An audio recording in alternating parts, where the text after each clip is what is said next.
So today we're going to go over the shoulder exam. So the first thing in any musculoskeletal exam is observation. So this is, you have them take their shirt off. You actually observe as to if there's any bruising, any deformities that you might see, and then or any swelling that might be there also. For palpation of the shoulder, you're actually going to start on bony landmarks, starting at the clavicle and actually palpating along the clavicle and getting all the way over here to the AC joint, and then actually then palpating even further onto the acromion. The other thing that I will actually do also is actually palpating on the scapula. So you can palpate along the scapular spine, and then actually if you can, above the spine, and then also below the spine here.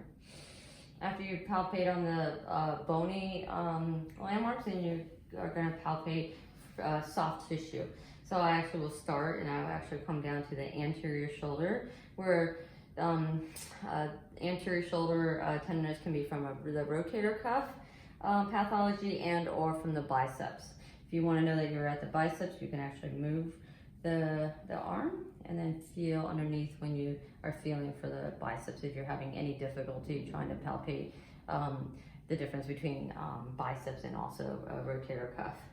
Then I will also then palpate the posterior shoulder at this area, and then so you're actually going the whole entire shoulder and palpating it, and then also palpating soft tissue onto the lateral aspect of the shoulder. In addition, any other posterior soft tissue along the scapula, all the way over to the spine, up to the neck, and then over on the trapezius, and then also to the supraspinatus. And then also you can palpate in this area above the clavicle. For range of motion of the shoulder, the first motion that we would test is actually abduction. So I'll have the patient actually abduct their shoulders and go all the way up to their head and coming back down. And as they're coming back down, ask them to go slow and see if they can hold it up. So range of motion for abduction should be 180 degrees.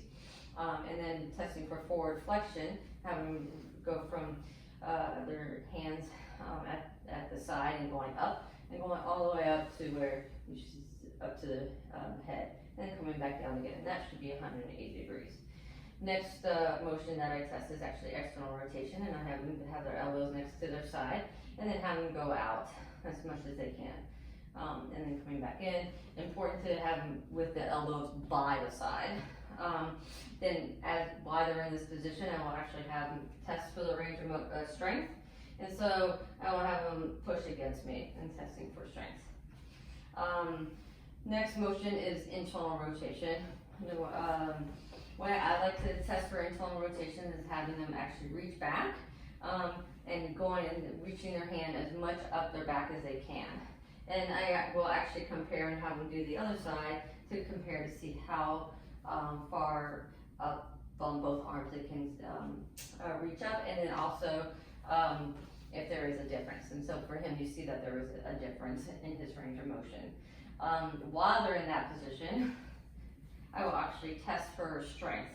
So I do the subscapularis lift-off test, which is to push off and testing, and they should be able to push off.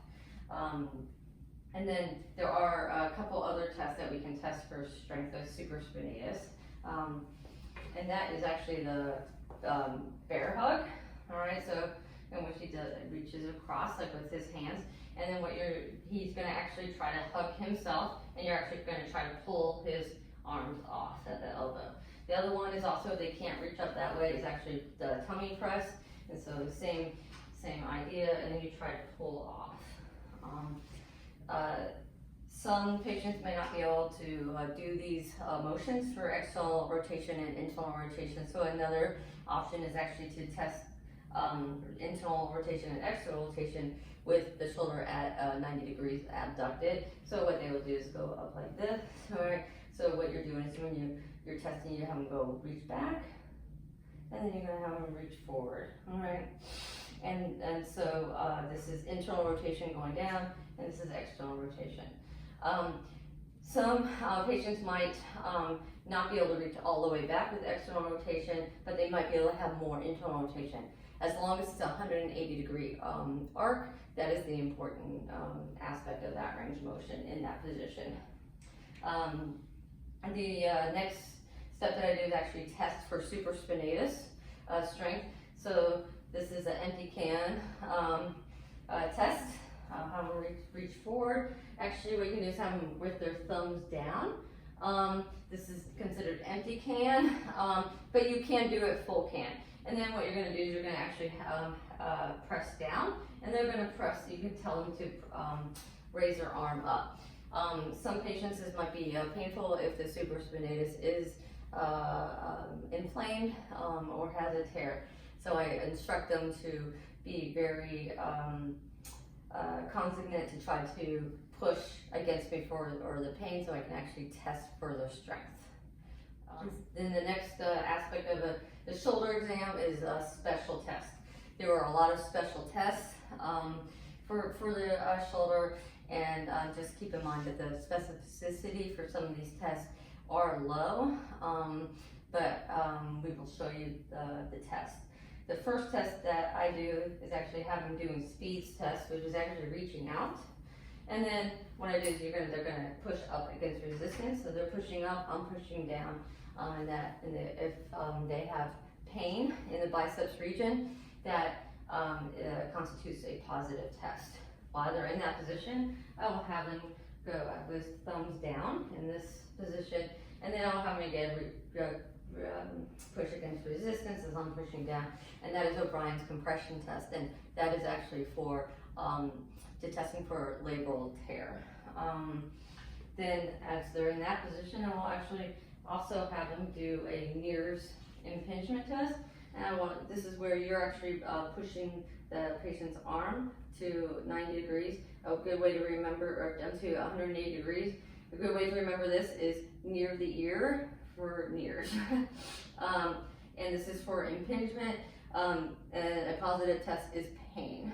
And then I have them come back and then come down, and then what I do is I actually, this is for Hawkins, and this is also for impingement. You make sure that the shoulder's at 90 degrees, and then you have the elbow at 90 degrees, and then you are going to passively rotate their shoulder, and again, pain is the positive sign for this test, and again, testing for impingement.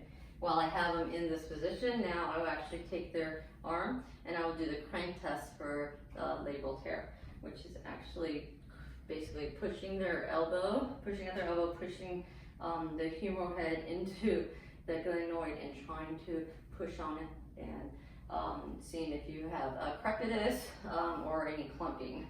The other test is for AC joint. So for AC joint, I actually palpate over to their AC joint, and I actually I have my fingers at their AC joint, and then I ask them to actually take this hand and actually reach across and to the other arm. This is cross abduction test, and then ask if they have pain and where the pain is at.